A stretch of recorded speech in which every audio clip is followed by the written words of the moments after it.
हमल के दौरान कितने अल्ट्रासाउंड करवाने चाहिए।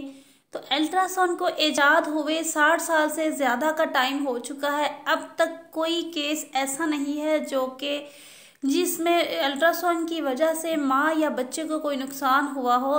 बहरहाल हम बात करते हैं कितने अल्ट्रासाउंड करवाने चाहिए। तो हमल में कम से कम 5 अल्ट्रासाउंड करवाने चाहिए। पहला अल्ट्रासाउंड 7वें हफ्ते में, दूसरा अल्ट्रासाउंड 12वें हफ्ते में होता है, तीसरा अल्ट्रासाउंड 20 वीक्स पर होता है, चौथा अल्ट्रासाउंड 30 वीक्स पे होता है और पांचवा अल्ट्रासाउंड 37 वीक्स पर होता है। ये अल्ट्रासाउंड करवाने से आपके बच्चे पर कोई शुआएं या कोई किसी किस्म का नहीं होगा। अगर आप इससे ज़्यादा महीने में, एक महीने में 2 अल्ट्रासाउंड भी करवाते हैं तो भी आपके बच्चे को या आपको कुछ नहीं होगा, बल्कि इन अल्ट्रासाउंड से आपको फ़ायदा होगा। आपके बच्चे की ग्रोथ और भी बहुत कुछ, इसकी मूवमेंट वगैरह भी देखने के लिए बाज़ों का डॉक्टर्स बार बार अल्ट्रासाउंड करते हैं। तो मतलब बात करने का यही है कि अल्ट्रासाउंड से कुछ नहीं होता, बल्कि अल्ट्रासाउंड बार बार करवाने से आपका फ़ायदा ही है।